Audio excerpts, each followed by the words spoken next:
Boa noite. Você acabando de se acomodar aí.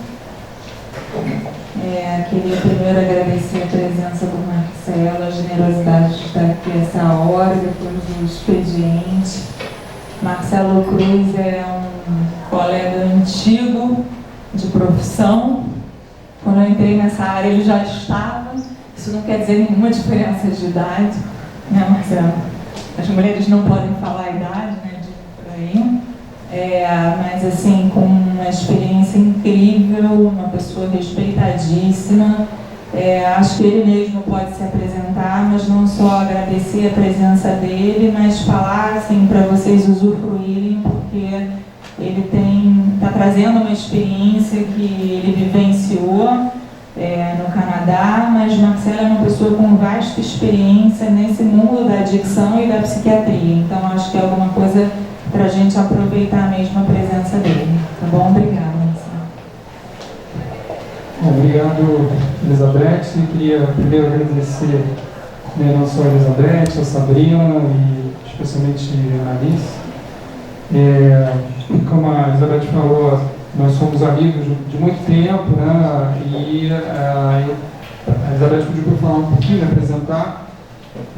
Eu sou médico psiquiatra, eu coordeno o PROJAD, que é um programa do estudo de psiquiatria da Universidade Federal do Rio de Janeiro. Um programa de estudos, de ensino e de assistência.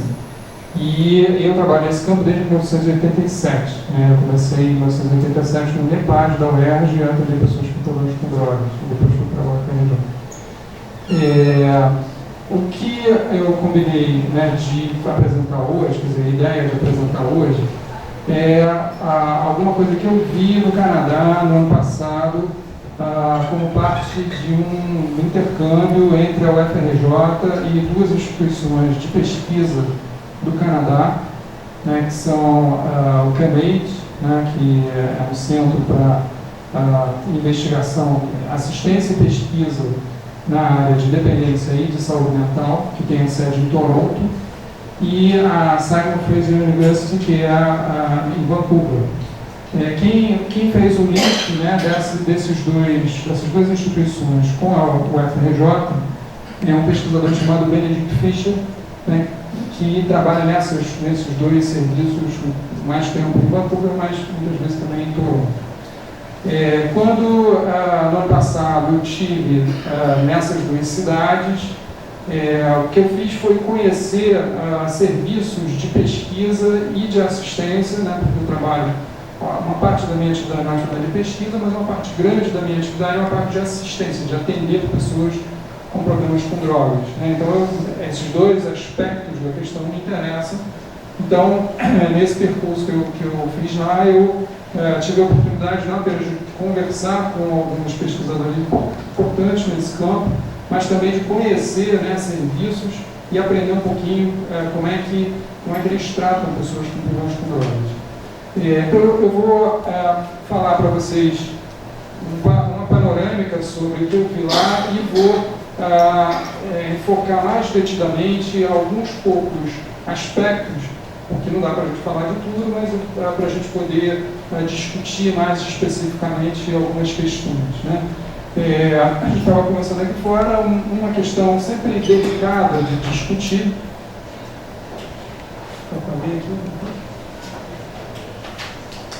Uma questão sempre delicada de discutir é a questão da opção entre uma estratégia de redução de danos e uma estratégia de exigência de abstinência. Então, eu não vou fugir dessa discussão. Essa polêmica pode ser uma polêmica interessante, pode ser uma polêmica, discutida de uma forma interessante. E no Canadá, essas opções aparecem também na assistência, e eu achei que vale a pena a gente discutir um pouquinho como essas diferentes abordagens são utilizadas nesse país.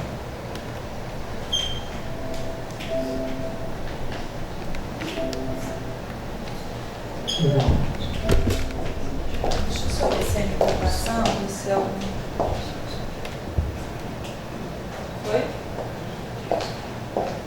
esticar.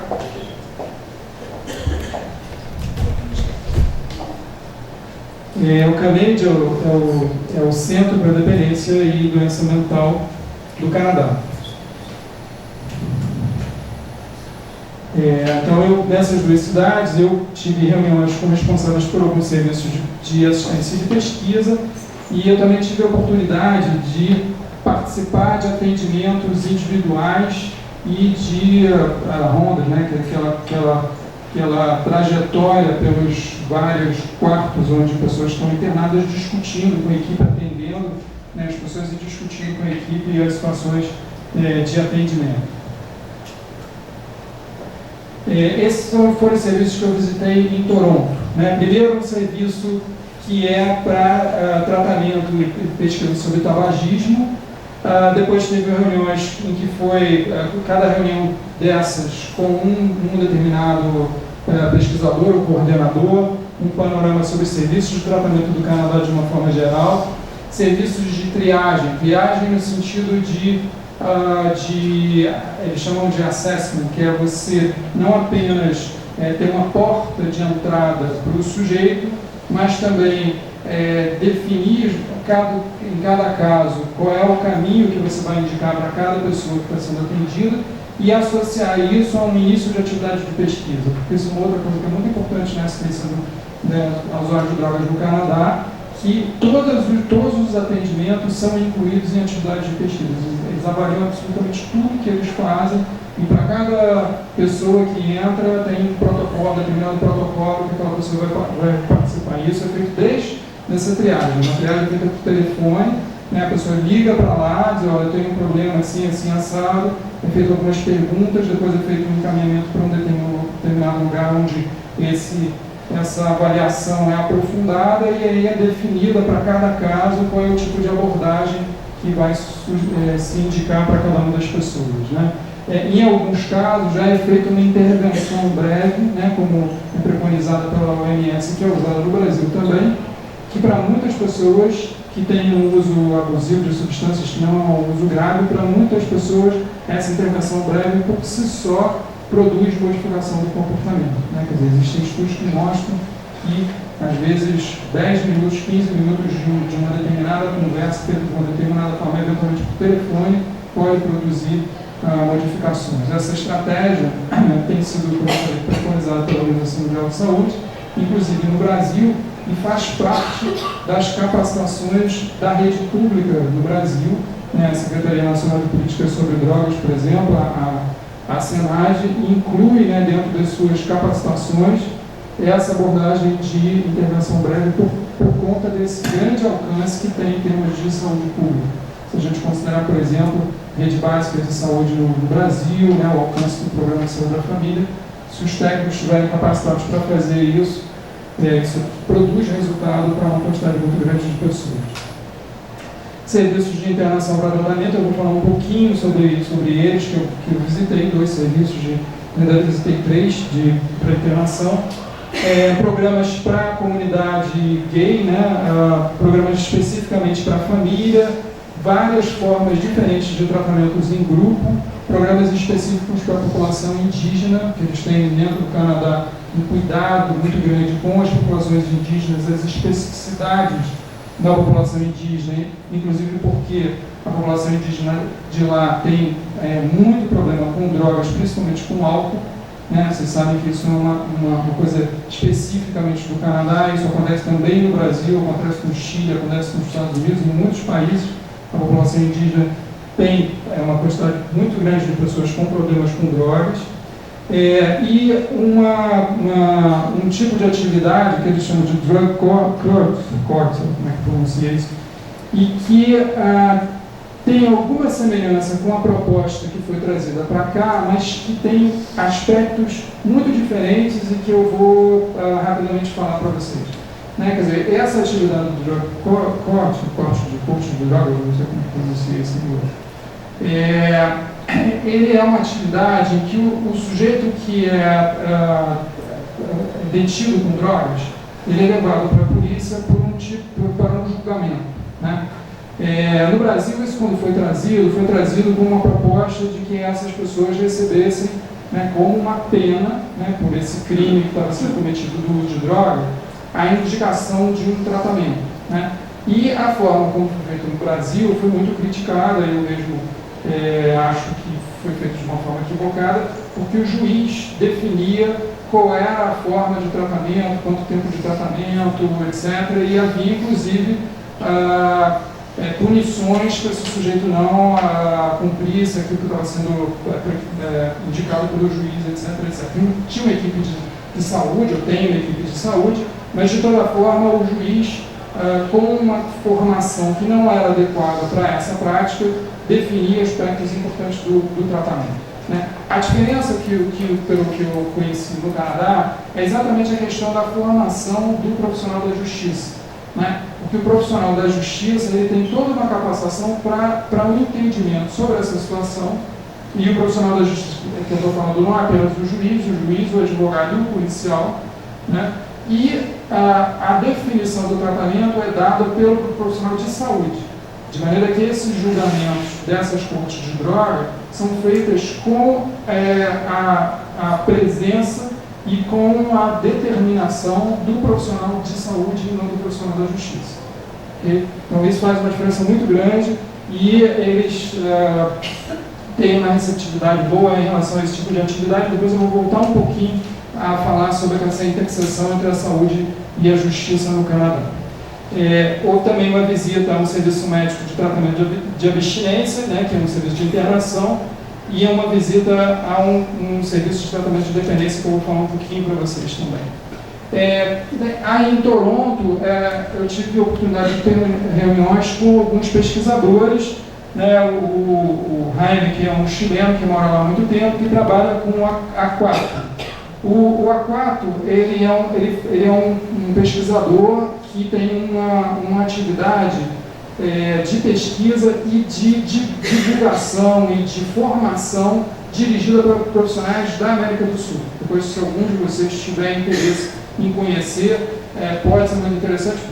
Esse especial em formar pesquisadores de países da América do Sul, né? Tem muitos brasileiros indo para lá fazer um curso de cerca de um mês por aí, em Toronto, né, para a capacitação de profissionais. É uma atividade muito interessante, né?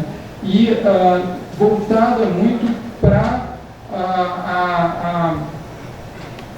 potencializar as lideranças dos vários países para desenvolver estratégias e abordagens interessantes de assistência em saúde pública e pesquisa nos seus países de origem. Tá? Além disso, eu tive com esse pesquisador, Jürgen, que é uma das pessoas mais importantes do mundo em termos de políticas de saúde, né, para álcool e drogas. Se vocês conhecerem os livros mais importantes que tem sobre políticas de saúde, o Jürgen é sempre um dos autores, né? Ele tem ele foi muito generoso, passou uma hora conversando comigo, e se eu puder resumir, né, ele tem uma abordagem, né, de uma formação forte em epidemiologia, mas de uma compreensão muito sistêmica, digamos assim, da questão das drogas, né? Quer dizer, então, nesse sentido, parece muito com a abordagem do Harold Holden, que a ideia é de que o uso de drogas todo o consumo, produção, etc., está dentro de um sistema, né, em que tem produção, consumo, propaganda, distribuição, repressão, prevenção, uma série de coisas todas que são interligadas, articuladas como engrenagens, e, portanto, não basta você agir em um ponto do sistema, porque se você age em um ponto do sistema, o sistema todo se acomoda para manter as coisas todas do jeito que estão, né?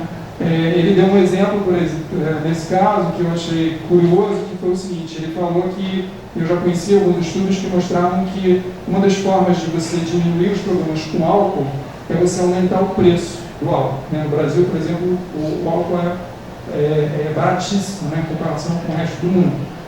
Na Rússia, por exemplo, eles tiveram essa experiência, eles aumentaram muito o preço do álcool, começou a diminuir os problemas de saúde relacionados ao uso do álcool. Qual foi a consequência mais urgente na Rússia? As pessoas começaram a produzir álcool em casa e começou a surgir um mercado negro do álcool produzido em casa.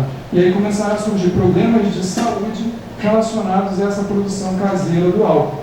né, que era um álcool de má qualidade, às vezes tinha metanol, enfim, problemas sérios de saúde provocados por esse álcool feito em casa. O Jürgen, ele tem um exemplo do Canadá, né, eles também tentaram aumentar o preço do álcool, e um fenômeno que estava acontecendo, que ele estava chamando a atenção dele na época, é que o álcool mais barato que existia nesse momento no Canadá era desses enxaguantes bucais ou Listerine. Então, estavam vendo pessoas que iam para o supermercado e compravam litros de Listerine, tomavam aquela quantidade de Listerine e ficavam alcoolizados. Né? Então, esse é um exemplo também de como até pode ser que algum aumento do preço do álcool seja interessante, mas não adianta aumentar muito porque o sistema vai se adaptar. Você tem que ter ações, portanto não adianta só agir na repressão, ou só agir na prevenção, ou só agir na propaganda, ou só agir no tratamento, etc. Você tem que agir em todas essas áreas do sistema para você efetivamente conseguir modificações. Em Vancouver, eu conheci esse centro, Barnett, para doença mental e dependência. Eu vou falar um pouquinho. Esse centro, vocês vão ver que em alguns momentos eu vou falar de serviços que trabalham com uma abordagem de redução de danos. Esse centro é um centro para tratamento de pessoas com transtornos mentais graves, muitas vezes, e muitos deles com a passagem pela polícia. E eles trabalham com uma abordagem de abstinência, exigência de abstinência, né, com características bem peculiares. Né, eu vou falar um pouquinho sobre isso. Eu conheci também em Vancouver esse serviço, que é um serviço de gerenciamento de casos, né, que eu achei extremamente interessante, que eu acho que pode ser aplicado na rede pública aqui no Brasil. Vou falar um pouquinho sobre isso também. Participei de algumas reuniões de pesquisa e a visita aos projetos de uma rua chamada East Racing, que eu vou terminar a apresentação falando sobre esses projetos nessa rua. Então a gente vai falar sobre serviços de tratamento de abstinência e dependência, sobre serviços de gerenciamento de casos e sobre os projetos para a rua de East Racing. Como é que é a rede de assistência no Canadá? Né? Quer dizer, primeiro que todas as províncias, que seriam como se fossem os estados, têm um determinado projeto de assistência a usuários de drogas. Esse sistema é financiado pelo Ministério da Saúde de lá e executado pelas províncias, que são pelos estados. Né? Eles colocam como um desafio a questão da integração da rede de álcool e drogas e a rede de saúde mental e da rede, dessas duas redes, com a rede de serviços de atenção primária, médicos de família e serviços comunitários. Numa forma geral, num desenho geral, muito parecido com o que está sendo construído no Brasil. Né? O que está sendo construído no Brasil também?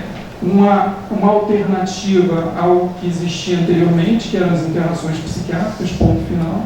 Né? Quem conheceu, como em 87, o que existia para tratamento de dependência de drogas no serviço público era a internação do hospital psiquiátrico, né? Ponto final, não existia nada, mas nada além disso.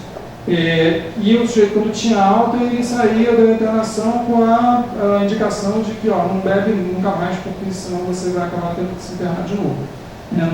Os ambulatórios não eram capacitados para isso, não existe mais nada em termos de uma rede de assistência. Né? Começaram a surgir iniciativas espontâneas, não foram feitas pelo governo, que foram as clínicas privadas, as comunidades terapêuticas, os grupos de autoajuda. Mas o governo, as iniciativas governamentais vieram muito depois, a partir da década de 90, com a criação da rede extra-hospitalar, e que, como eu falei antes, tem uma semelhança em termos de concepção com essa abordagem que foi feita aqui no Canadá. A ênfase, isso aqui é do livro do Donald McPherson, é promover esforços para alterar o sistema de saúde e assistência, ao invés de focar na mudança do comportamento das pessoas. Né? Quer dizer, aí, evidentemente, nitidamente, uma abordagem de redução de danos. Um aspecto que é muito interessante, que eu acho que a gente vai conseguir chegar em algum momento no Brasil, mas a gente está distante disso, é que essa rede de assistência em cada província é completamente integrada. Né? Então, os serviços se comunicam. Então, se o sujeito faz o atendimento médico nesse serviço, ele é atendido por um médico que abre o prontuário dele na tela do computador. Nessa tela do computador, ele sabe que ele foi ontem num grupo de terapia disso ou aquilo, que ele pegou a medicação na farmácia não sei aonde, ou que ele deixou de pegar a medicação, ou seja, tem toda uma integração desse sistema, se ele foi internado, se ele teve uma doença clínica, e isso está lá no prontuário do paciente, né? Com a possibilidade, inclusive, e sempre é feito, da utilização desses dados para atividades de pesquisa também, né? Então você tem uma integração da rede, que além da comunicação dos profissionais dos vários pontos da rede, você tem a comunicação pelos prontuários únicos de cada paciente, né? Quem trabalha na rede pública no Brasil sabe da dificuldade que é a comunicação dos vários serviços, né? Eu trabalho dentro de uma universidade e se eu precisar encaminhar o paciente para dentro da própria universidade para um outro serviço, eu vou ter dificuldade, né? Quer dizer, tem havido um esforço de melhorar essa articulação, mas ainda a gente está distante de conseguir isso aí. Essa rede inclui clínicas, hospitais, agências comunitárias e serviços privados, desenvolve ações de educação, redução de danos, prevenção, triagem, screening, intervenção breve, enfim, uma série de abordagens. Tem as cortes de droga e inclui também associações de usuários de drogas. Não estou falando de associações de ex-usuários de drogas, estou falando de associações de usuários de drogas, pessoas que usam drogas atualmente, que não estão com a proposta de interromper o uso de drogas e que são reunidos em associações para lutar pelos seus direitos, né? Direitos de assistência, direitos de uma série de recursos que eles exigem do governo e da rede pública para a sua saúde, etc. Como eu falei para vocês, né, essa discussão entre a exigência de abstinência e redução de danos é uma discussão polêmica, né? No Brasil a gente vive isso de uma forma muito aguda e eu vi pela primeira vez num livro sobre redução de danos, né, do Donald McPherson, uma inclusão de abordagens de exigência de abstinência e redução de danos no mesmo sistema, né? Quer dizer, o que está proposto aqui, né, o que está descrito aqui como serviços de baixa exigência, inclusive sala de uso seguro, distribuição segura de drogas e tudo mais, consumo seguro, etc., né, com fácil acesso para uma parte maior da população que usa drogas e que não deseja parar de usar drogas e tudo mais, serviços de média exigência, por exemplo, com suprimento de metadona, substituição de metadona e tratamento, né, para a dependência, quando o sujeito deseja interromper, e para pessoas que têm problemas mais graves, situações de risco de vida, relação com crime, etc., outras formas de tratamento, inclusive tratamento sob internação e baseado na abstinência, né? Então, de alguma forma, né, o que esse gráfico aí está descrevendo é que eles estão, de alguma maneira, dialogando dentro dessa rede com serviços de redução de danos e serviços com exigência de abstinência, de acordo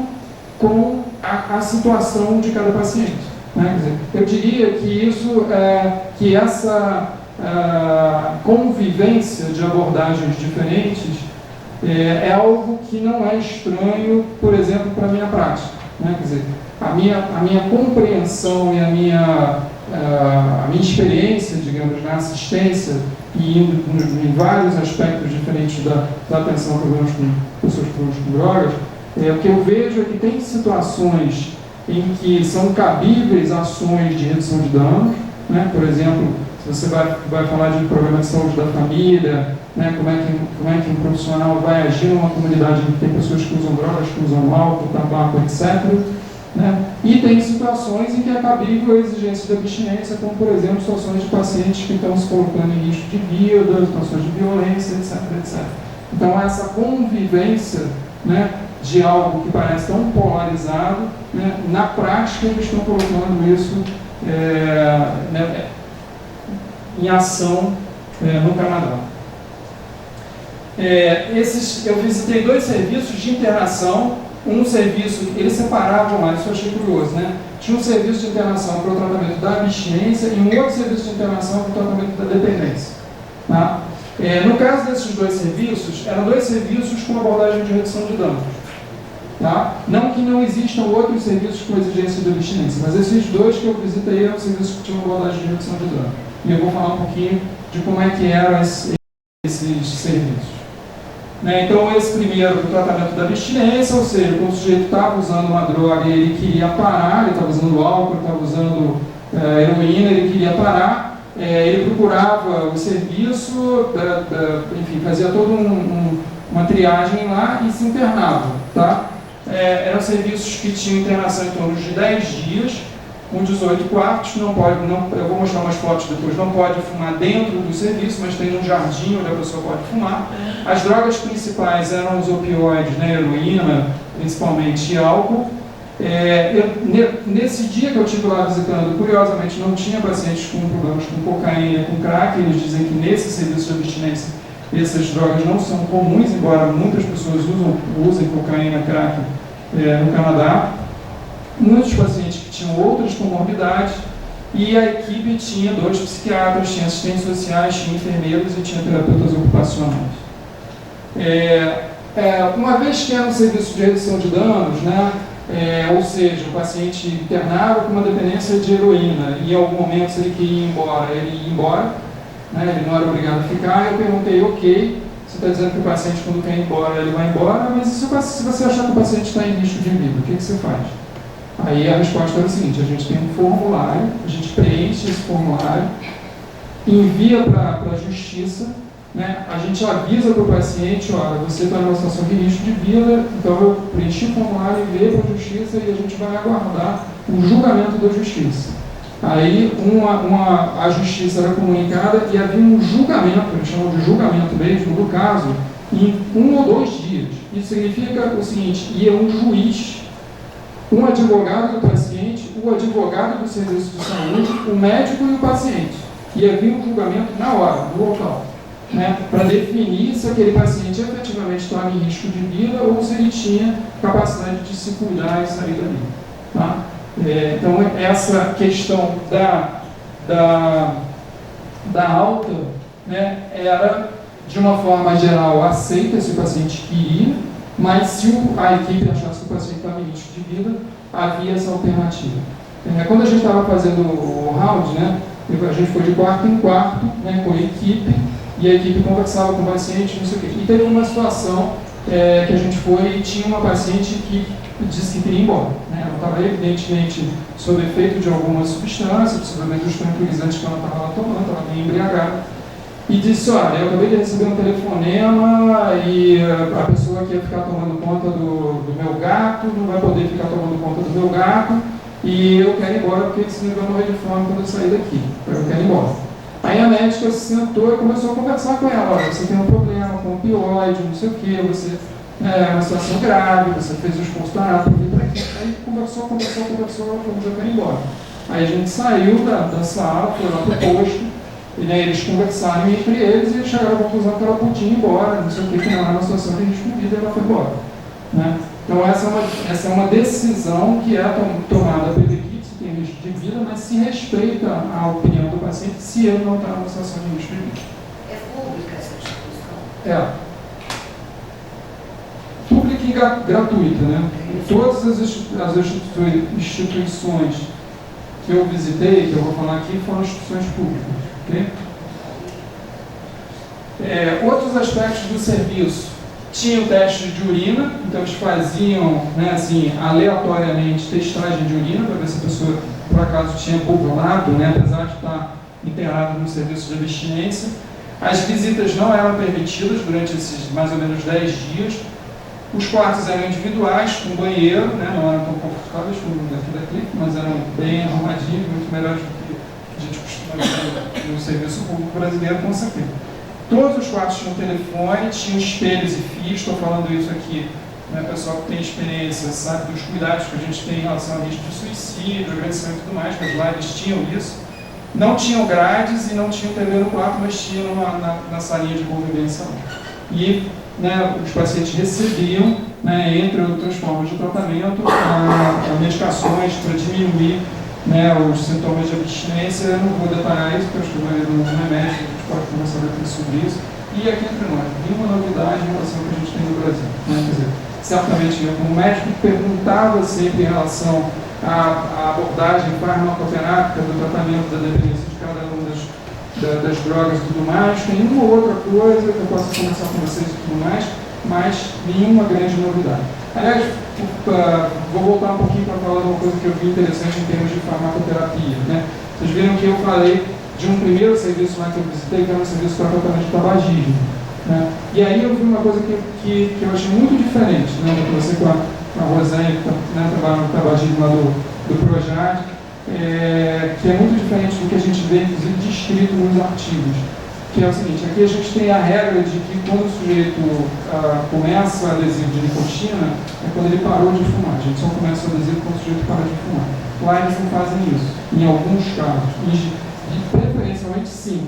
Mas tem casos em que o sujeito ainda está fumando e eles começam o adesivo de nicotina. Ao contrário, de baixo para cima, na dose baixa. Vocês fazem isso? Aqui na clínica particular, sim. No SUS eles não permitem pelo número de medicamentos que você tem reduzido. Então você tem que fazer com abstinência. Mas na clínica particular a gente entra como no início para diminuir. Isso. Aqui mesmo, o paciente internado, a gente entra com reposição de nicotina e ele fumando com abstinência. Exatamente isso. E é curioso porque não é isso que está na literatura, né? Na literatura é assim, tem que parar de fumar para poder usar o adesivo de nicotina, vai dar overdose, não sei o que. E o colega lá, o chefe, ele falou, não, a gente usa, vai aumentando a dose do adesivo, com isso o sujeito vai ficando com menos vontade de fumar e para de fumar, né, se for possível. Principalmente pacientes psicóticos. Né, a gente no IPUB a gente tem muita experiência de paciente fumante que tem transtornos mentais graves e quadros especialmente difíceis de tratar, que fumam em muita quantidade e que essa pode ser uma opção, por exemplo. Isso aqui é esse serviço de tratamento de abstinência, aqui são os quartos individuais, ok? Eu não tirei foto dos quartos, achei que era meio invasivo, tinha pessoas ali no quarto. Isso aqui é a áreazinha onde eles podem descer para fumar, se quiserem, ou para conversar. Aqui uma sala de televisão, uma sala de estar, né? Bem do lado tem a cozinha, onde eles fazem as refeições aqui, e aqui o posto de enfermagem. Né? Nada muito diferente do que a gente tem aqui. O outro serviço que ficava do lado é o serviço de tratamento de dependência. Então, o sujeito passa 10 dias cuidando da abstinência e ele vai para o serviço de dependência. Tá? Aí é uma internação um pouco mais longa, em torno de 21 dias. O tratamento é totalmente sistematizado por fases, né? Então, se o sujeito está numa determinada situação, ele vai para a fase 1, depois ele fica um tempo e vai para a fase 2, um negócio bem sistemático, uma abordagem de uma forma geral cognitivo-comportamental, tem muitos tipos de grupos diferentes, né? Então, cada uma das situações, o sujeito ele pode participar de vários grupos. Então, se o sujeito tem dificuldade de lidar com a agressividade, ele vai para o grupo das pessoas que têm dificuldade de lidar com a agressividade. Tem o grupo gay, tem o grupo de transtorno, personalidade borderline, tem o grupo de mulheres, tem um monte de atividades de grupo. Né? Tem grupos de prevenção de recaída, tem grupos de alcoólicos anônimos e narcóticos anônimos. Mindfulness, você já deve ter ouvido falar, não sei se todo mundo já ouviu falar, é uma abordagem de meditação, né? Tem sido muito estudado no exterior, já tem estudos, por exemplo, eu vi no congresso do ano passado, o pessoal de São Paulo, né, tratando dependências com essas práticas de meditação, com resultados bastante interessantes, e também a farmacoterapia.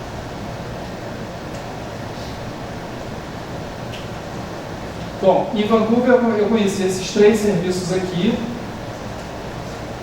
Eu vou falar do serviço de... Deixa eu ver se eu falo alguma coisa do anterior, desse Burnaby. O Burnaby é um serviço para tratamento de pessoas com transtornos mentais graves. A maioria dessas pessoas tem dependências de drogas e tem uma atividade, foram encaminhadas pela polícia, pela justiça. São internações às vezes de meses.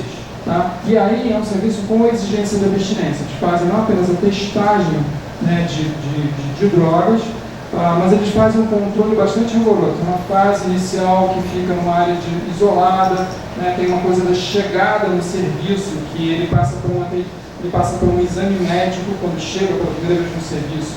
E aí a questão da revista, né, eles têm uma solução em relação à revista, que é o seguinte: O sujeito, para ir nesse exame médico, ele vai tomar um banho. Tem então um chuveiro, não sei o que, do lado tem a sala do médico lá. Nessa que vai tomar o banho, tira a roupa e o pessoal já revista a roupa, já avisa para ele, vou revistar sua roupa, mala, não sei o que, não sei o que, não sei o que. Aí faz o exame médico e aí entra para um serviço que pode ser primeiro um serviço de isolamento e depois um serviço que não é de isolamento.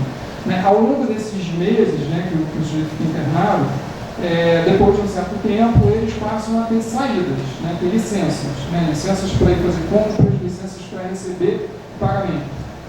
Aí eu tinha algumas horas que eu dava umas provocadas, eu falava assim, mas vem cá, vocês trabalham com exigência, abstinência, o cara sai para fazer compra, como é que você sabe que ele não vai usar droga, que ele não vai trazer droga para dentro do serviço? A gente sabe se ele usou droga ou não, porque ele vai fazer o exame de urina. E a gente sabe que ele não... Aí eu falo assim, mas eles não vão trazer droga para cá. Mas como é que você sabe que ele não vai trazer droga para cá?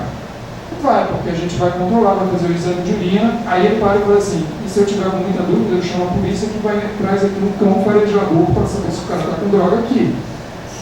Quer dizer, vocês veem assim como é variada o leque de abordagens. Vai desde a redução de danos até uma forma de controle bastante rigoroso.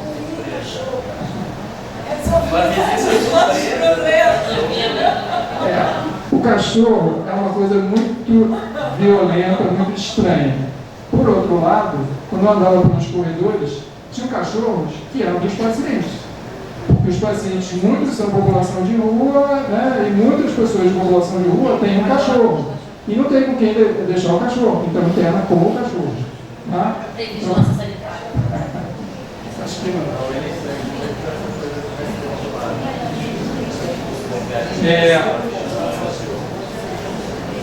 Esse serviço aqui é um outro serviço que eu achei muito interessante. É um serviço de gerenciamento de casos. Não sei se todo mundo sabe o que é gerenciamento de casos. O gerenciamento de casos, para quem trabalha na rede privada, não é muito diferente do que a gente faz muitas vezes com muitos casos que precisam de muitas formas de abordagem diferentes e que tem uma pessoa que centraliza e acompanha e tudo mais. No serviço público, isso muitas vezes é feito também, às vezes de forma menos sistematizada, Existe a figura, por exemplo, do técnico de referência, mas muitas vezes é feito de forma menos sistematizada e às vezes absolutamente não é feito. Muitas vezes você atende um paciente psicótico, por exemplo, você faz uma consulta, não sei o que, o paciente vai embora e volta daqui a uma semana ou daqui a um mês, e se ele não voltar, fica sabendo o que está acontecendo. Não tem um acompanhamento de uma forma geral mais próxima, etc, etc. Essa estratégia é uma estratégia que está sendo tentada, está sendo testada, inclusive em termos de pesquisa. A gente já participou de uma pesquisa aqui no Rio, aliás, a gente coordenou no Rio nessa pesquisa, que foi um estudo nacional coordenado no Rio Grande do Sul pelo Dr. Flávio Pechanski, avaliando o gerenciamento de casos como uma forma de abordagem para o usuário de crack e tratamento dos CAPs AD. Não sei ainda os resultados, porque os dados estão lá com os nossos colegas do Rio Grande do Sul que vão estudar estatisticamente para ver se essa estratégia é uma estratégia interessante. Como é que ela funciona na prática?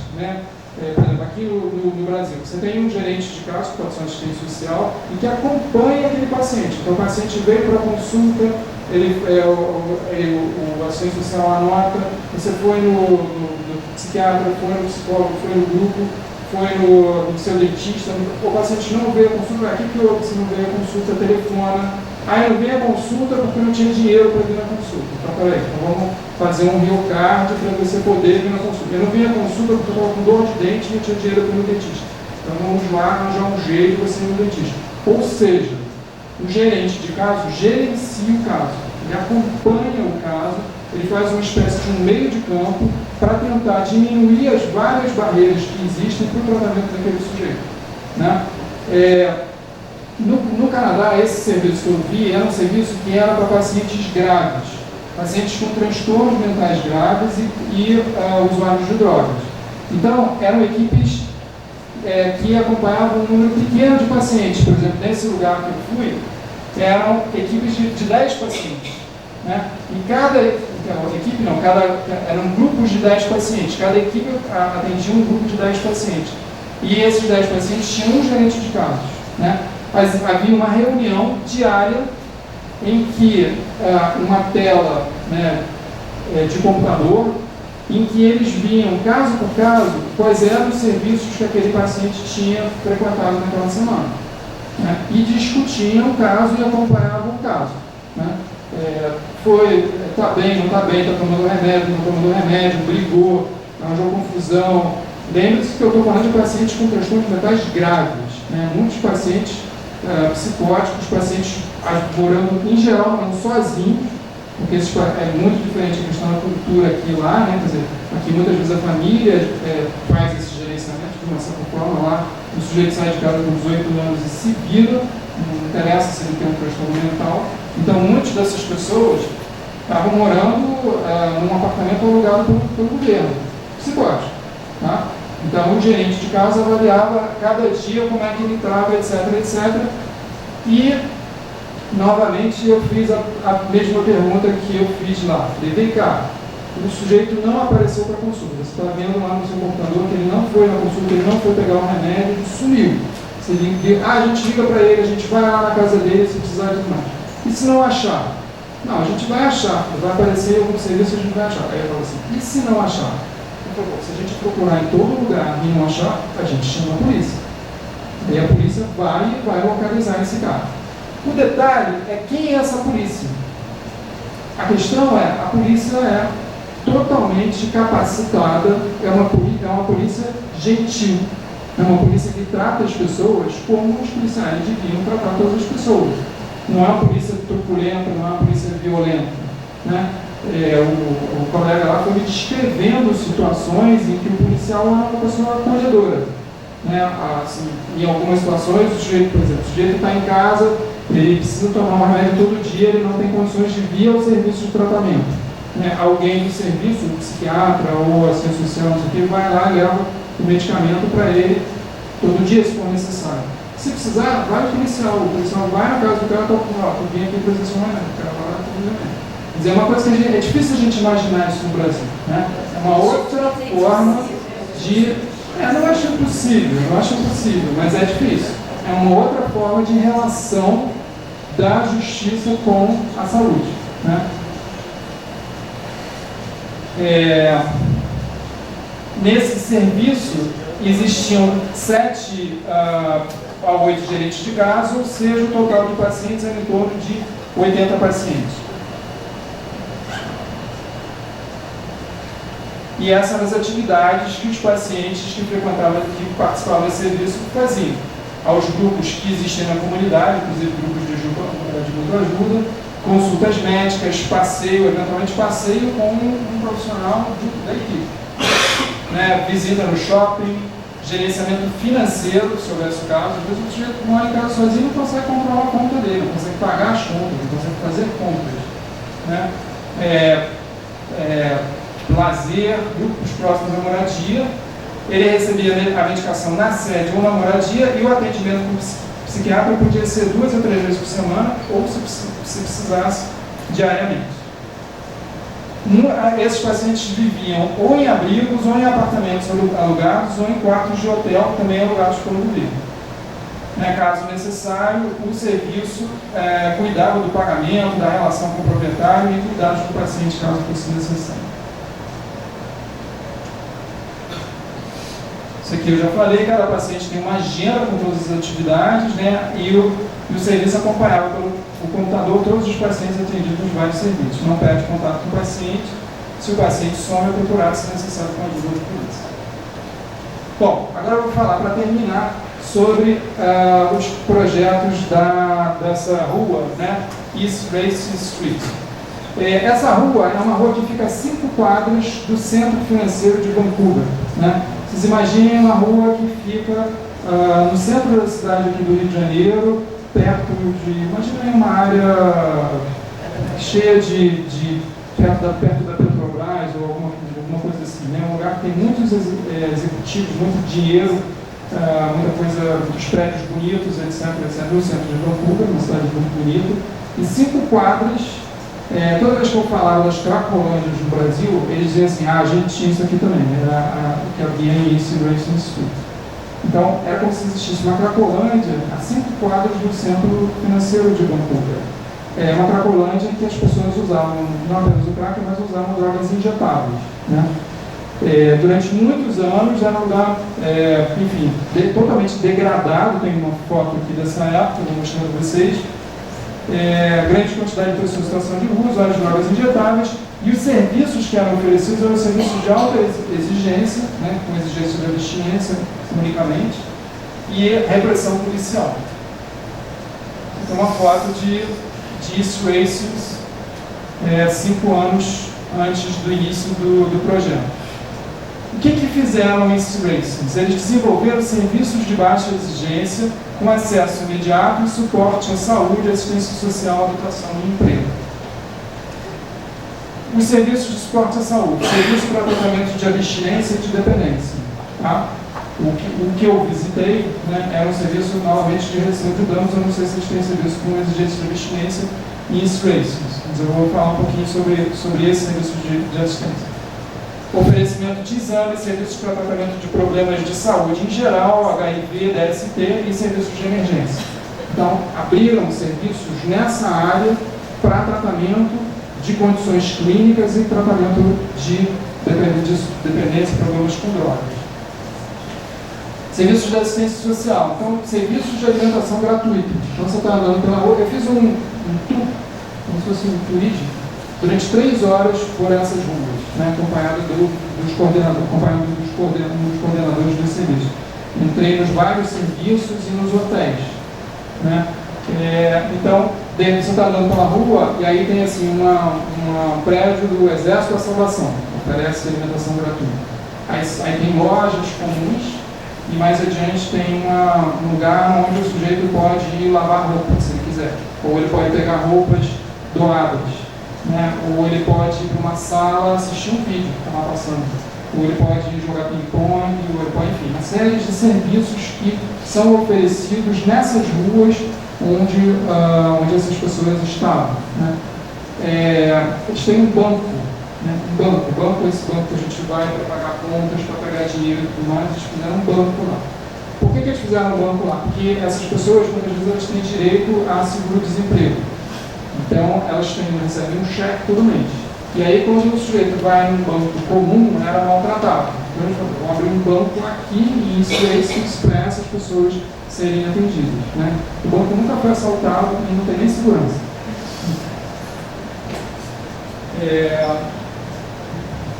Outra coisa é a questão da habitação, né? Essa rua tinha uma série de pequenos hotéis com quartos em que essas pessoas usavam drogas e eram exploradas muitas vezes. Tinha atividades de prostituição, os hotéis todos tinham um bar no primeiro andar e havia toda uma circulação de drogas e prostituição então, nesses hotéis. O que a prefeitura fez? A prefeitura comprou vários desses hotéis, né, e oferece esses quartos gratuitamente para essa população que mora na rua, né, e administra, a prefeitura administra. Eu entrei nesses hotéis, em vez de ter um bar, tem um balcão com pessoas que são os coordenadores, os responsáveis, etc. Você sobe nos andares, é uma coisa bastante simples, mas está lá os quartos direitinho e as pessoas que antes viviam na rua estão lá naqueles quartos daqueles hotéis ali. E oferecimento de emprego, não apenas cursos, né, mas também atividade de reinserção. Então você vai num café, muitas vezes a pessoa que te serve é uma pessoa que mora ali, né, mora num daqueles hotéis, faz uma parte do expediente dela ali. O que a gente tem também? Serviços para pessoas com problemas com drogas, serviços de substituição, né? Então assim, o sujeito que é dependente de heroína, ele pode entrar no serviço de substituição e ele passar a receber metadona, né, ao invés de heroína, é uma prática de redução de danos, em que ele não precisa se injetar, ele não precisa mais circular no tráfico, ele continua recebendo uma droga para evitar a abstinência, uma droga que provoca a dependência também, mas pelo menos ele sai daquele circuito, né, da criminalidade, do risco, da contaminação, etc. e ele recebe o tempo todo o oferecimento de tratamento para a dependência, se ele quiser. Tem uma sala de uso seguro, onde o sujeito pode ir para usar droga se ele quiser, né, com a presença de enfermagem que não vai interferir na ação dele, a não ser que ele passe mal. Né? Ele tem que levar a droga dele, essa sala é a única que tem no Canadá, existem mais de 90 no mundo todo. Né? No mesmo prédio tem um serviço de internação. Né? A pessoa, evidentemente, ela não pode ir para essa sala e depois ir direto para o serviço de internação. Mas tem uma função aí importante, né, de ser no mesmo prédio, no segundo andar, porque ele pode sair dessa sala e dar entrada na rede e desse serviço de internação, tratamento da abstinência e tratamento, né, da dependência em si. Isso é só uma curiosidade, eu nunca vi ninguém tossir ou espirrar desse jeito aqui no Brasil. Né? Isso é quase uma brincadeira. Mas lá está sendo divulgado, eu já vi até em filme americano isso. Né? Então, se a gente daqui a alguns anos ou alguns meses estiver tossindo, espirrando dessa forma, é porque a gente aprendeu que eles dizem que dessa forma é mais, sei lá, mais higiênico de alguma forma. E aí agora eu vou mostrar, né, um filmezinho que é uma caminhada por essa rua de Strathspey. Nessa caminhada que eu fiz, uma coisa que chama a atenção é que nesse lugar, que era como se fosse uma Cracolândia, agora existem muitos serviços que não tem nada a ver com a abordagem de pessoas com problemas com drogas. Então tem lojas comuns. Né? Então você tem o tempo todo transitando por essa região, não apenas as pessoas que têm problemas com drogas, que estão usando serviços para usuários de drogas, mas as pessoas que não têm problemas com drogas e que estão indo no comércio. Então você cruza com a dona de casa, com o empresário, com todo mundo por ali. Né? E esse filmezinho que tem na internet, eu peguei porque ele é muito parecido com o que eu vi quando eu caminhei lá.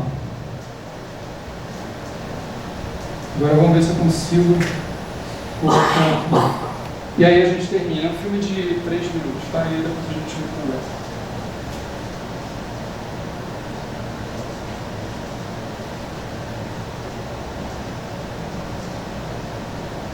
Primeiro eu tenho que fechar isso aqui.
Aquele pequeno vídeo que você mostrou aí, eles apenas fizeram a opção de incluir as pessoas que estavam sem vista, sem espaço.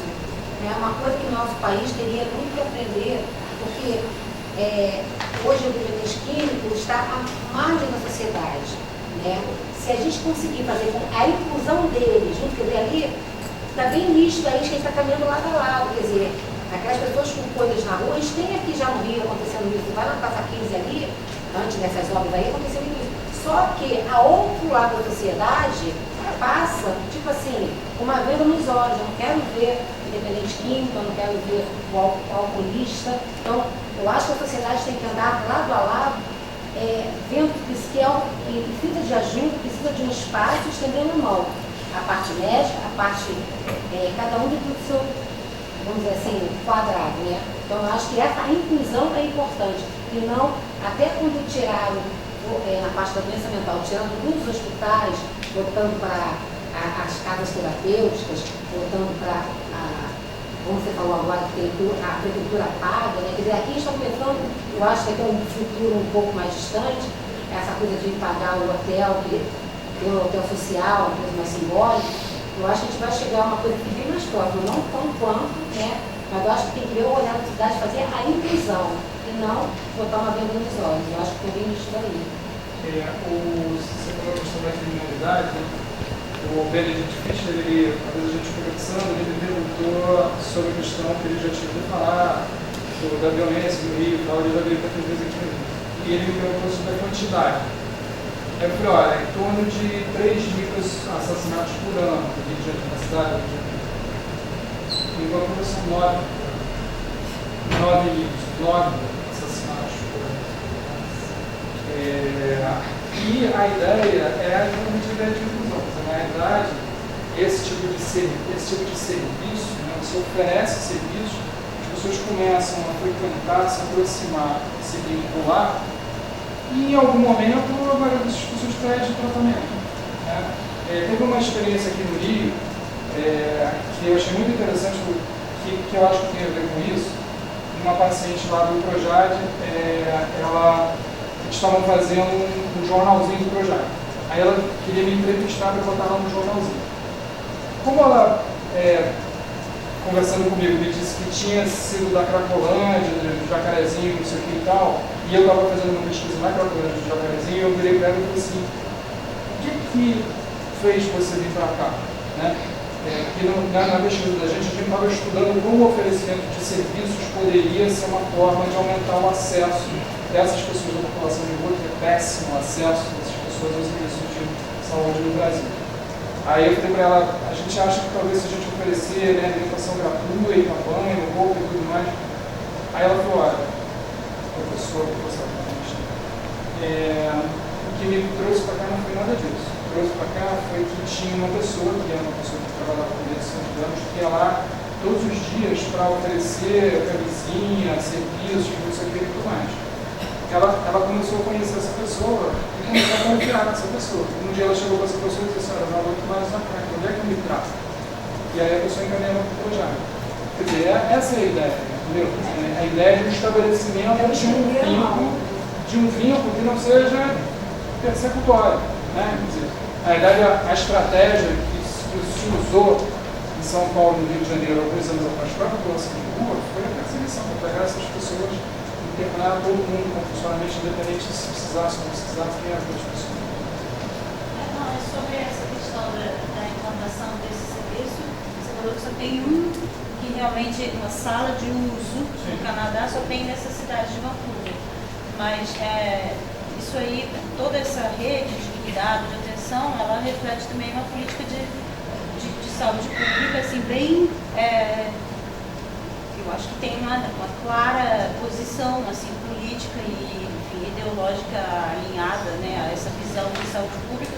E eu acho que no Brasil a gente esbarra com um sistema que termina não sei se não permitindo, mas até na hora de você implantar qualquer tipo de serviço, no caso, para mim, pelo menos é inimaginável um policial chegar na casa de alguém e oferecer um comprimido, né, que fosse para dor de cabeça.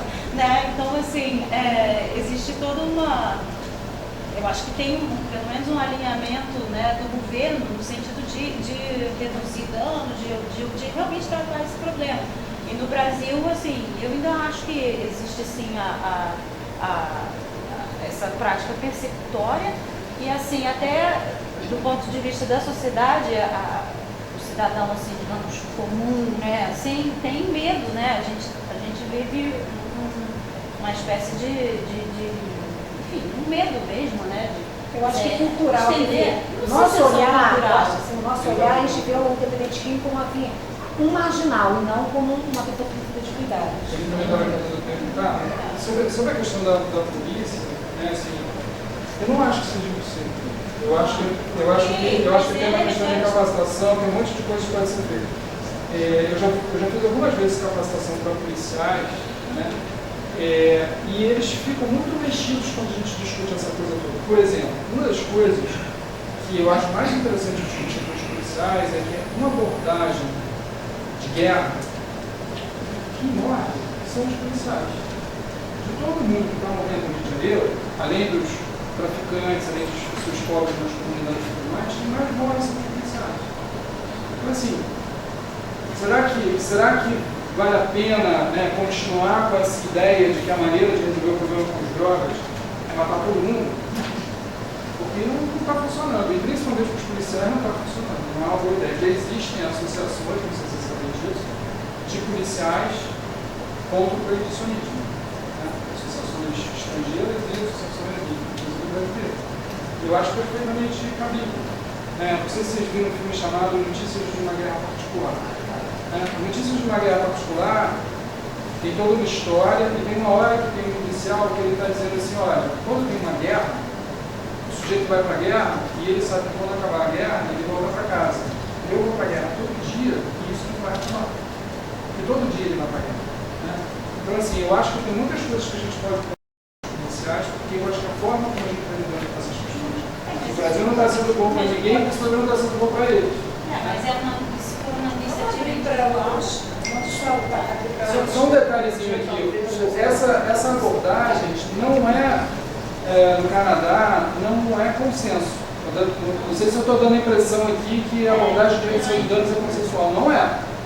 Tem toda uma polêmica, uma discussão que a gente acha que tem que resolver tudo na base da repressão lá também. Entendeu? Então, essa é uma outra coisa que a gente precisa.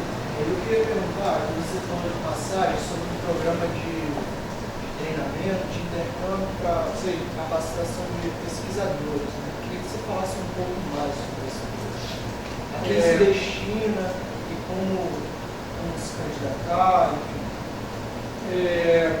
Não sei se eu vou ter muito mais informação para te falar sobre aquilo que eu já falei. É um programa do governo canadense para formar lideranças em pesquisa de países sul-americanos. Né? Os dois responsáveis, o Jaime e o Acort, são duas pessoas de países sul-americanos. O Jaime é chileno e o Acort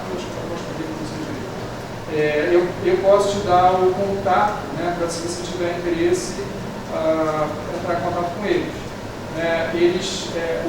O programa é assim, a pessoa vai para lá, né, cada ano forma uma turma de em torno de umas 30 pessoas, se ficam uns 2 do Brasil, e a pessoa passa um mês estudando pesquisa, como ser pesquisador para estudar fenômenos relacionados ao uso de drogas. Então tem epidemiologia, tem estudos qualitativos, tem todo um treinamento em pesquisa para estudar questões relacionadas ao uso de drogas. Aí eu posso dar um contato para vocês se vocês quiserem. Eu sou mamãe angustiada, tenho um filho.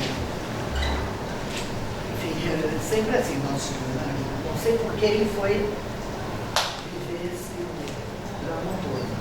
Mas, enfim, ligado à cocaína, dependência química. Então, eu não vou falar como especialistas, porque foi privilegiado, vamos dizer assim. Mas eu queria entender algumas coisas. Qual é o divisor de águas para alguém poder... Eu tentei no ano passado uma internação a revelia aqui. Começou-se pelos 10 dias e a coisa foi abortada, infelizmente. foi alocado por situação interna, pressão de um outro interno com a médica. Foi alocado. A médica é também contrária à internação. Eu fico me perguntando qual é o limite, o divisor de águas para a gente dizer assim, não, deve ser internado. Porque o dependente, ele se afasta. Essa é uma pergunta. Qual seria uma estratégia de acercamento, né, em que não gerasse mais desconfiança, mais, como você estigmatiza o outro, esse tipo de coisa. E aí, se você pudesse me falar um pouquinho, eu pedi que redução de danos, para perceber que tudo que é indireto, o tratamento é a última coisa. Né? Você tem toda uma situação de articulação de redes, de instituições, do Estado, a mudança do contexto territorial, não há adicção sem territórios de consumo e de, não é? São percursos e trajetórias. Acho que o urbanismo nunca pensou nisso, mas devia pensar, trabalhar junto com vocês, que é incrível. Em geral, a gente pega e tira o sujeito dali para ele, né, para poder criar um distanciamento em relação ao consumo. Enfim, então, eu percebi que a minha... Eu sou leiga, né? Eu sou uma sofredora, na verdade. Apesar de ser uma pessoa ligada à universidade. Mas então, eu teria duas outras perguntas coladas nisso. São conceitos muito simples para vocês, mas eu não opero com isso. E vem em volta da minha cabeça que essas terapias cognitivo-comportamentais têm um grande papel. E, para minha surpresa, já na sua primeira ou segunda prancha, bem, apareceu ali. Que sei eu, se não preconceitos com relação ao comportamentalismo e ao behaviorismo. Na área de ciências humanas, a gente sai correndo do behaviorismo, né? Eu queria entender, por favor, como isso pode nos ajudar. E essa diferença, você toda hora contando o tratamento da abstinência, imagina o cara ficar abstêmio. E o tratamento da dependência, isso eu não entendi.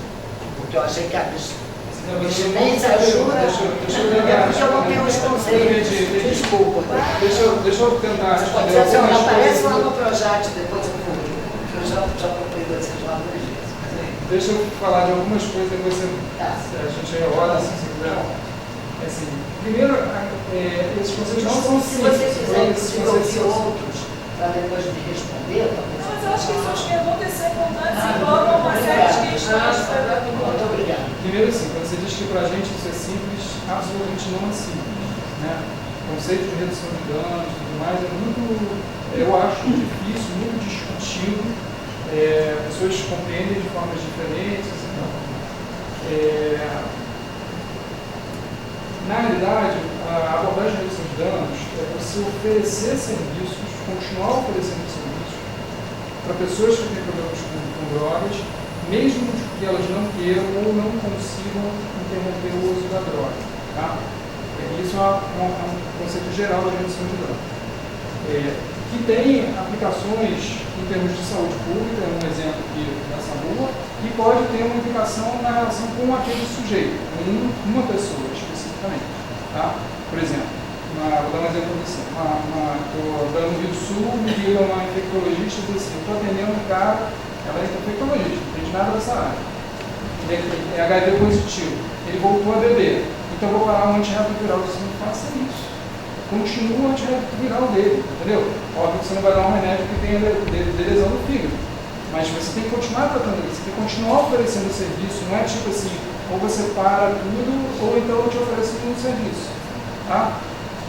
Redução de danos de uma forma geral. A questão da internação involuntária.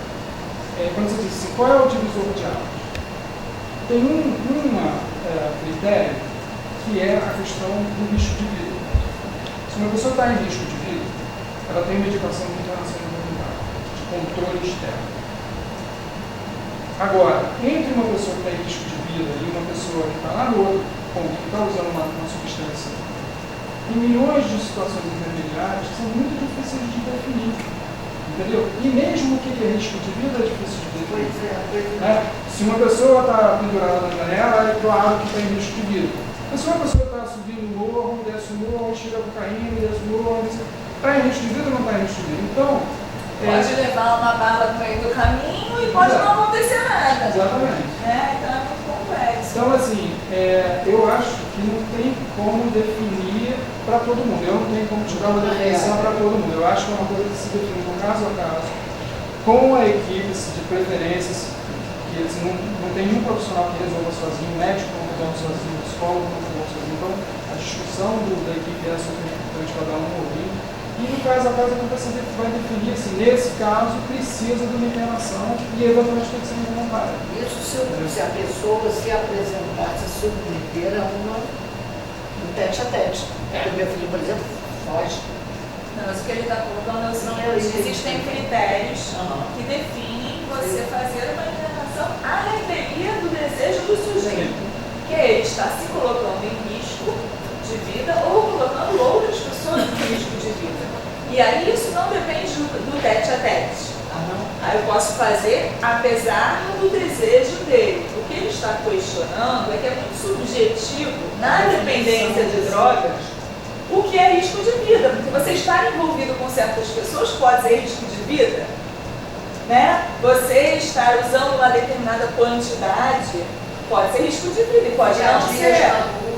Enfim, então fica muito subjetivo, às vezes, para o profissional ter essa convicção, né? E aí vai muito de uma experiência de cada equipe, né? Da sensibilidade dessa família, de uma adequação.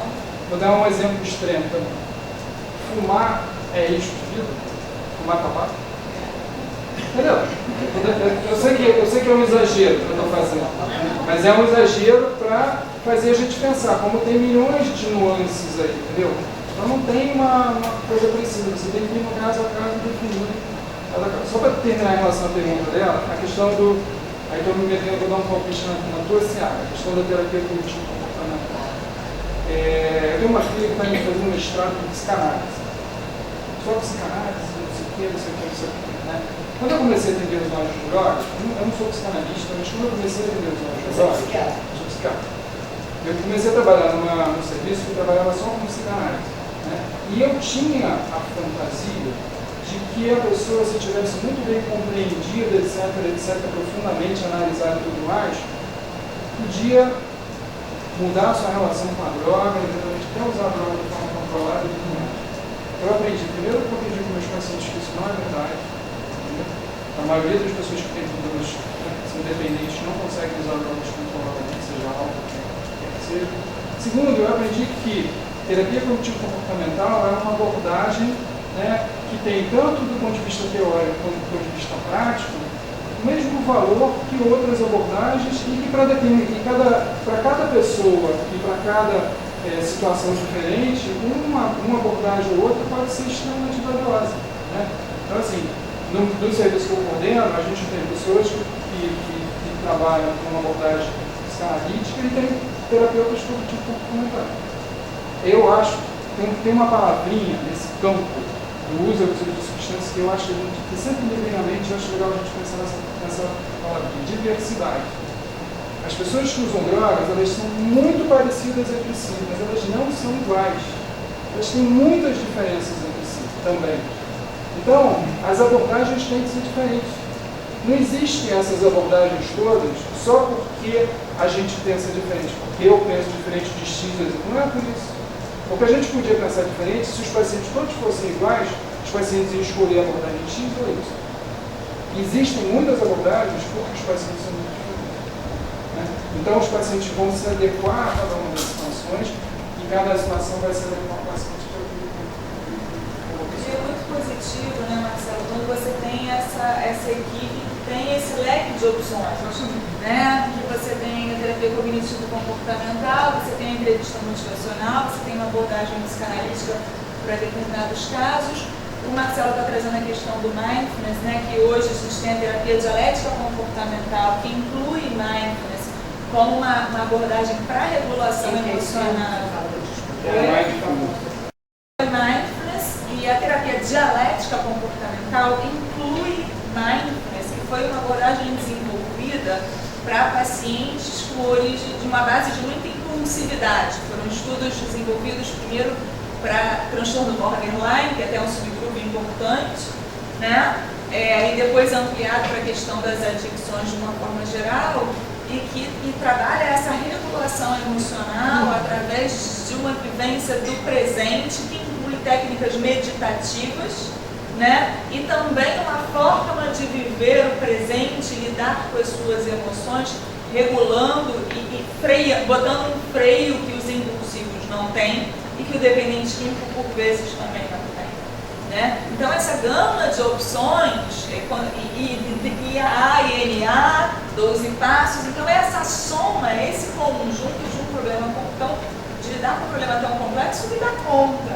né? Não, como o Marcelo está colocando muito bem, não vai ter aqui uma fórmula única para todos os pacientes, né? Infelizmente seria bem mais fácil trabalhar, né? Eu estava só para ainda um pouquinho em relação a essa questão da diversidade. Por causa disso, eu acho que ter uma rede com serviços muito diferentes e com abordagens muito diferentes é muito bom. As pessoas às vezes ficam discutindo no Brasil se a rede pública brasileira devia trabalhar com redução de danos ou com abstinência. Eu acho que ainda bem que tem as duas abordagens, entendeu? Porque pessoas vão precisar de abordagens diferentes. E outra coisa que eu acho que é importante é essa, é a clínica da insistência. Os residentes de psiquiatria muitas vezes não querem atender pacientes com usuários de droga porque a gente é treinado como médico para ver resultados muito imediatos. E aí o que eu falo para eles é assim, olha, às vezes aquilo que você está fazendo agora, você não vai ver o resultado, mas lá adiante esse resultado vai aparecer, às vezes nem para você, às vezes um outro colega que vai atender. Então, vamos lá, vamos insistir, vamos fazer, porque é isso que a gente vai fazer nesse vídeo. Agora, se eu puder pedir aos profissionais atuantes, eu pressiono o trabalho para que essa rede de gerenciamento possa se tornar interessante. Eu fico impressionada. Quantas trilhões de vezes sujeitos que vai ou queria o CAPES não aparece nunca mais, nem ninguém lembra. E a gente eu queria perguntar sobre. Não, você. Em função do que você até falou, que para mim é um ponto de interrogação. Eu estou fazendo até um curso lá no ICUB de pós-graduação em neurociências, né? Então, o meu trabalho vai ser sobre o álcool e sobre as dependências em geral. E aí eu me faço essa pergunta: existe uso controlado? Por que umas são compulsivas e caem no vício e outras não? Então já encontrei algumas literaturas que falam sobre isso, né? Inclusive sobre os genes, sobre a forma genética disso, né? E outras coisas, fatores ambientais, etc, etc. Isso é estudado hoje em dia, ainda é estudado, esse tipo de pesquisa? São duas perguntas, né? Uma se existe uso controlado e outra qual é a natureza, né? E o outro que faz com que a pessoa se torne um dependente. Como é a comida, né? Como é o obeso. Para mim, eu acho que é um problema semelhante, né? A compulsividade. É uma falta de controle que você tem com a droga, com o cigarro, com a comida, com o excesso de outras coisas. Uma questão é por que as pessoas têm essa compulsividade. Por que umas têm e outras... Eu vou te dizer como é que eu entendo isso. Tem uma quantidade enorme de pesquisas sobre as alterações neurobiológicas que as drogas produzem, e mesmo comida, e mesmo jogo, produzem no cérebro. Essas pesquisas, elas mostram um monte de razões pelas quais pessoas se tornam dependentes de substâncias. Por outro lado, tem um monte de pesquisas no campo da psicologia que também mostram por que pessoas se tornam dependentes.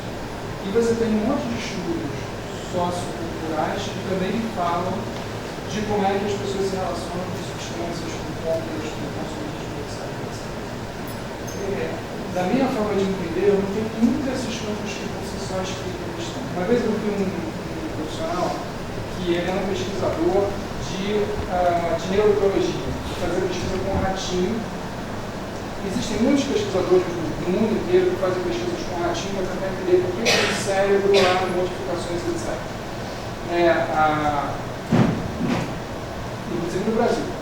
E numa mesa redonda que foi com esses vários pesquisadores, eles falando lá que a cocaína libera dopamina, não sei o que. O que esse colega fez foi dizer o seguinte: olha, eu também estudo que nem eles, e eu queria dizer para vocês que tudo isso que a gente está dizendo aqui é verdade, mas não é suficiente. E aí ele começou a dar um monte de exemplos dos estudos dele que mostram que isso não é suficiente. Então, por exemplo, você não consegue treinar todos os ratinhos a usar cocaína.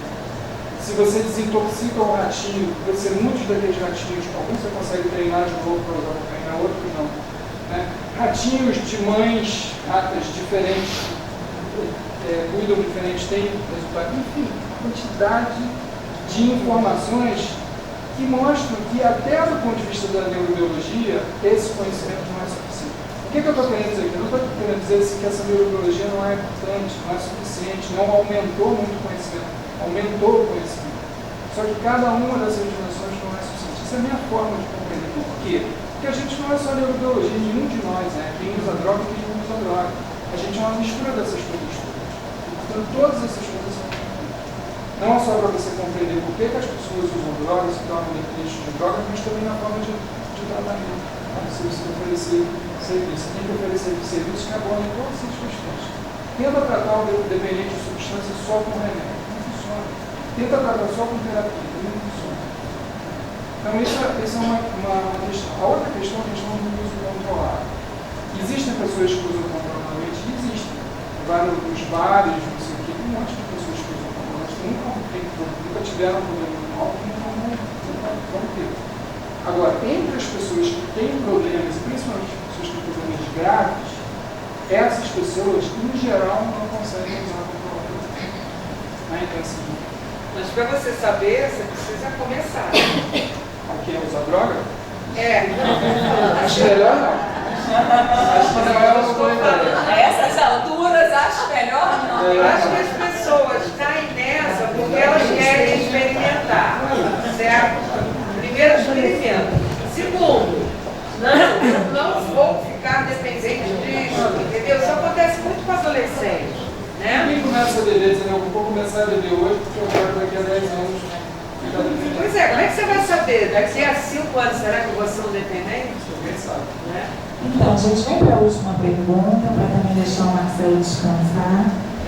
E 3 últimas perguntas. Vamos fazer o seguinte, façam as 4 e aí a gente tenta condensar. Você pode ver? Não, na verdade, uma colocação. Eu sou doutorando da Universidade Federal de São Paulo e meu estudo é em cima de prevenção de álcool e outras drogas em ambientes escolares. Sou orientado pela professora Zila, lá de Sebride. E ela estava falando essa questão das drogas, né? Porque, na verdade, as questões das drogas começam na adolescência, são relacionados a fatores de risco de proteção, né? Essa vulnerabilidade, essa diferença, né, de fator de risco de proteção criada. Aí minha pergunta para o professor é se lá você viu algum programa de prevenção para álcool e drogas, mesmo em atenção terciária, que seria esse, se existia alguma abordagem preventiva nesse nível de atenção. Vamos ver se a gente consegue, vamos ver se a gente junta tudo num parágrafo. Quem mais? Eram 4. Obrigado. Ela falou sobre dependência, fez a pergunta, né? Eu gostaria de você pedir na predisposição que a pessoa tem. Ok.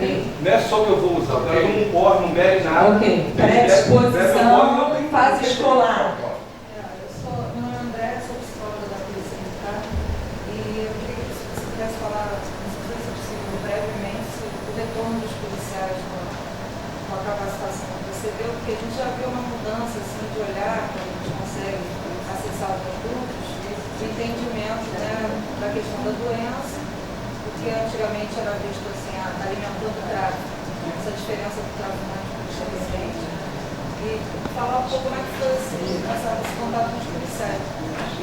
Ok. 3. parte da mídia, pelo menos aqui no Brasil, se ocupa muito em passar mensagens, né, que estimulam o uso do álcool, do tabaco. E assim, eu não vejo muito na mídia a questão da prevenção, a questão da educação, para que não haja tantos dependentes. Qual a mídia é aliada no Canadá referente a essa situação? Eu vou começar lá pelo aluno da Zilá. Zilá é uma grande pesquisadora, né? A Zilá tem um maior respeito pelo trabalho dela. Eu, na verdade, eu não procurei a questão da prevenção, quer dizer, você viu pela quantidade de coisa que eu vi aqui, né, em 2 semanas, aí não deu para ver também um trabalho especificamente da prevenção. Agora, eu acho que é um trabalho extremamente importante e acredito no alcance da prevenção, mas eu não conheci. Tá? Em relação à questão da predisposição, eu acho que existe predisposição, inclusive uma predisposição genética, tem muitos estudos que mostram isso. Disposição genética, não tem dúvida, em relação ao álcool, em relação ao tabaco, enfim, série de comportamentos que existem já estudos que mostram que há uma vulnerabilidade genética. A questão é, novamente, ela não explica tudo. Né? Tem pessoas que não têm familiares, não sei o que, têm problemas com drogas, ou com álcool. E o contrário também acontece. Então, isso é um dos aspectos importantes, tá? Mas não é o único. Okay? A questão da polícia. Eu não tive, infelizmente, um retorno dessa capacitação específica. O que eu posso dizer sobre a questão dos profissionais do judiciário, de uma forma geral, incluindo os policiais, é que eu tenho visto muita modificação. Né? Quer dizer, antigamente, eu via juízes que achavam que resolviam a questão das drogas com a caneta. Vou aprender, vou fazer uma lei e aí a questão das drogas está resolvida. E eu tenho visto modificações. Né? Por exemplo, a gente tem uma parceria no Projad com o GCRIM, que é super interessante. O juiz me chamou para participar dos julgamentos que ele faz com as pessoas detidas com drogas. Né? Tem todo um trabalho que eu não vou descrever, que é longo, mas tem todo um diálogo. Né? Uma vez eu vi esse juiz falando, ele levou um prontuário, não sei se é o termo que ele diz, uma prontuário, que era uma coisa simbólica. Então, ele disse assim, olha, isso aqui eu não sei resolver. Isso é muito interessante. Né? Quer dizer, eu não preciso ser capacitado para isso, eu também não fui capacitado para atender os usuários de drogas, a gente tem que aprender. E aí eu acho que o judiciário, nesse diálogo, muita coisa interessante, tem vários exemplos no Brasil, uma postura diferente, eu tenho muita esperança nesse sentido aí. A questão da mídia. Assim, de uma forma geral, eu fico muito preocupado com uma abordagem muito repressiva ou a ideia de que se vai resolver a questão das drogas através da proibição ou da repressão, ponto final. No entanto, em relação à questão da mídia, da propaganda, eu meio que teria uma postura meio que o contrário. Eu acho que a gente tem uma mídia que é muito permissiva em relação à propaganda, e não só a propaganda, né? que o incentivo ao uso das drogas, de uma forma geral, do álcool e do tabaco mais especificamente, passa não só na propaganda, mas passa na novela, passa no cinema e tudo mais. Então eu sou francamente favorável a um controle muito mais rigoroso e, em muitos casos, a proibição mesmo da propaganda dessas substâncias. Entendeu? Eu acho... acompanhei um pouco essa história, né? Eu acho que houve um avanço enorme em relação à questão do tabaco, né? De uma proibição por uma absoluta, mas uma restrição muito grande em relação à propaganda do tabaco, o que mostra que é possível conseguir a mesma coisa em relação ao álcool. Muitas pessoas dizeriam assim, o álcool é um lobby muito poderoso, muito dinheiro. O lobby do tabaco também é. Né? E no Brasil se conseguiu restringir muito a propaganda do tabaco. E eu acho que a gente deve fazer a mesma coisa em relação ao álcool. Eu acho que o álcool, em relação ao álcool, eu acho que tem um monte de absurdo, muitas vezes eu vejo propaganda na televisão e acho que assim, é fazer propaganda de droga. Quer usar droga? Vai usar droga. Quer beber? Vai beber. O problema é seu. Agora, não é só problema seu, porque eu também trato os seus produtos com drogas, então é um problema meu também. Mas,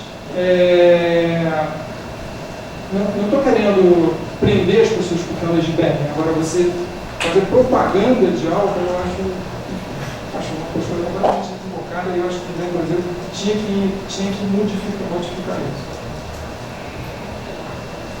Então, gente, queria mais uma vez agradecer muitíssimo ao Marcelo que está dividindo a experiência dele com a gente, está compartilhando o conhecimento dele com a gente. Queria agradecer a presença de vocês aqui, né, sempre sujeitos motivados a se desenvolver, a aprender, seja lá de que forma, né, seja profissionalmente, seja pessoalmente. A gente está sempre promovendo aqui essas palestras para essa troca, né? Então, assim, quem tiver interesse em estar recebendo as outras palestras que a gente está sempre promovendo, se quiser deixar um e-mail na recepção, enfim, a gente está sempre divulgando, enfim. Muito obrigada, Marcelo.